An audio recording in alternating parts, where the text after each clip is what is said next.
Hello students, welcome to Easy Elimu Learning Simplified.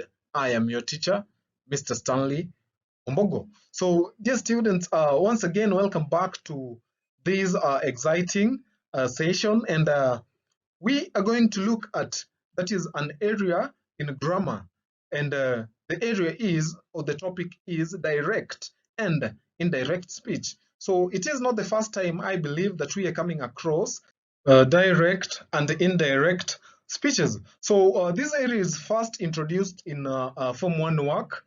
There is also part of it in Form 2 work, and now in Form 3 work we also coming across the same. So again, remember that direct and indirect speeches is also another area that is tested a lot under comprehension questions. Remember, in comprehension questions, we also have questions that test on some grammatical aspects, that is the aspects of grammar. And the most common one is the direct and the indirect speeches.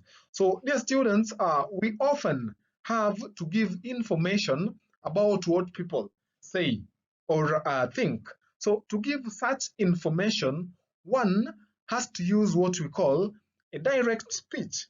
So a direct speech is also called a quoted speech, and we are going to find out why. So one can also use indirect speech to give an information, and an indirect speech is also called a reported speech. So we're also going to find out the reason why. So allow me start looking at the first one, that is direct speech, that is also known as a quoted speech. So this is the saying of exactly what someone has said. The speaker's actual words are placed between opening quotation marks and closing quotation marks. And again, outside the two pairs of quotation marks are words indicating who is speaking. So these words are called explanatory words or reporting clauses. So the examples of words that are used outside the two pairs of quotation marks, that is the explanatory words, are, I asked, she said, they shouted, uh-huh, you know, she asked, etc., etc. So an example in sentence, we can say that he complained, comma, your phone is always off. So he complained is an example of an explanatory, or it is an example of explanatory words that are used outside the what?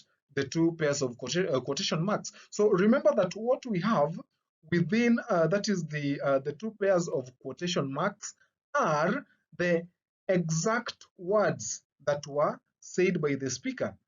And this means that in direct speech or in quoted speech, we use the speaker's actual words. That is by placing them in between opening quotation marks and the closing quotation marks. So if the quoted words come first in a sentence, followed by the explanatory words, other punctuation marks such as a comma, question mark, and exclamation mark are enclosed within the quotation marks. So we are also going to see that in an example. I'm repeating, if the quoted words, that is the speaker's exact words, come first in a sentence, followed by the explanatory words, that is such as I asked, she said, and they shouted, and the punctuation marks, such as a comma, question mark, and exclamation mark, are enclosed within the quotation marks. And again, the full stop however, appears at the end of the explanatory words. So it is the full stop that is not included or enclosed within the quotation marks if the quoted words come first in a sentence. I'm repeating, it is only the full stop that is not enclosed within the quotation marks if the quoted words come first in a sentence. So here are some examples that we can use to understand that illustration, that explanation better. So the first example, I will take you out tomorrow, Timothy said. So in the first sentence, I will take you out tomorrow are the speaker's actual words. And you can see there is a comma that is also enclosed within the quotation marks. Then lastly, we have the explanatory words, or Timothy said, followed by a period, that is a full stop. Again, on the second sentence or example, have you eaten? Have you eaten? We have a question mark, Cheryl asked. So again, looking at the second sentence or example, we have the punctuation mark, that is a question mark, enclosed within the two quotation marks, that is the opening speech mark and the closing speech marks, followed by the explanatory words Cheryl asked, with the last punctuation mark that is now not enclosed within the quotation mark, that is a full stop. Then the last example, what a lovely baby you have. What a lovely baby you have. So we have an exclamation mark that is also enclosed within the two quotation marks, followed by the explanatory words, Martha exclaimed, then a full stop coming last. So that is an example of a direct, or that is a direct or a quoted speech. So the other type that we are also interested in looking at is the indirect or reported speech. So, dear students, indirect speech is used when we are reporting what was said without using the speaker's exact words. So, there is no use of quotation marks to enclose what the person said, unlike the direct or the quoted speech. So here we do not use quotation marks to enclose what the speaker said. And again, what is said does not have to be word for word. And that means that we do not have to use the speaker's actual words. So the verb in this, that is the verb in a reported speech or in direct speech, changes when reporting. So this is because we normally report something said in the past. And again, in direct speech or reported speech, the past tense is used as what was originally spoken was done in the past. We have two examples here. One is in the form of a direct speech, and the other one is in the form of indirect speech. That is to help us understand how they, that is the past tense, the tenses changes rather. So the first example is Taggart shouted, comma, I am the marathon winner. So that is a direct speech. So if we are to write that in an indirect speech or a reported speech, then the sentence will be Taggart shouted that he was the marathon winner. So you can see that we have introduced a new verb that is was, to do what? To report something that was said in the past, or to indicate that whatever is being reported took place at a point in time in the past. So sometimes, dear students, present tense changes into the perfect aspect in indirect or reported speech. So consider the two examples or sentences that we have.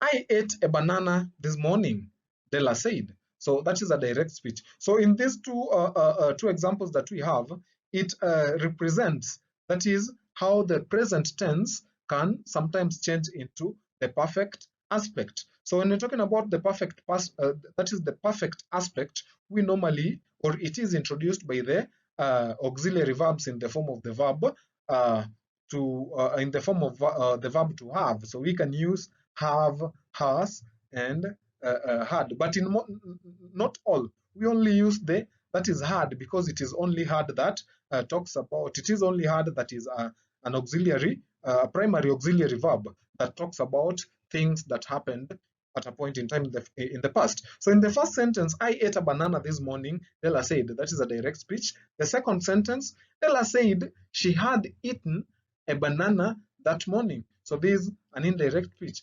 An indirect speech. So in the second sentence, we have got that is the perfect aspect had eaten, introduced by the primary auxiliary verb had plus eaten.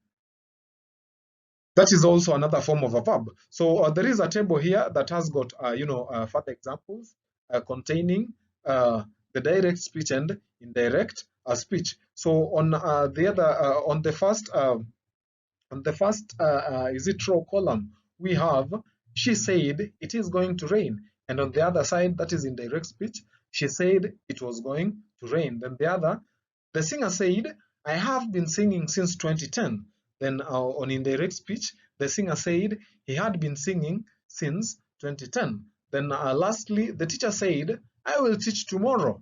Then on the side of indirect speech, we have the teacher said he would teach, that is the next day. So we also have expressions of time if reported on a different day. That is, if time, how time is, written in a reported speech and how it is written on a quoted speech. So, for example, when you talk about this evening, afternoon, or month, that is on the side of the indirect speech, you will have that evening, afternoon, month, etc.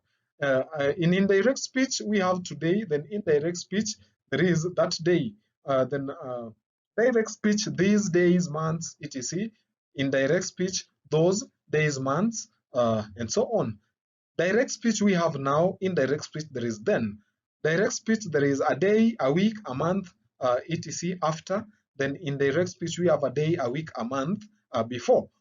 Last weekend, direct speech. Then indirect speech, the weekend before or the previous weekend. Here, indirect speech, then there in reported speech. We also have next week, next year, etc. Indirect speech. Then on the other side of indirect or reported speech, we have the following week, year, etc. Tomorrow, direct speech. On the other side, that is the reported speech, we have the next day or the following day. The day after tomorrow changes to in 2 days' time. Yesterday changes to the day before or the previous day. Then the day before yesterday changes to 2 days before. So, dear students, that brings us to the end of this session. Once again, thank you for watching till the end. And remember to always keep it easy, Limo. Until next time, bye.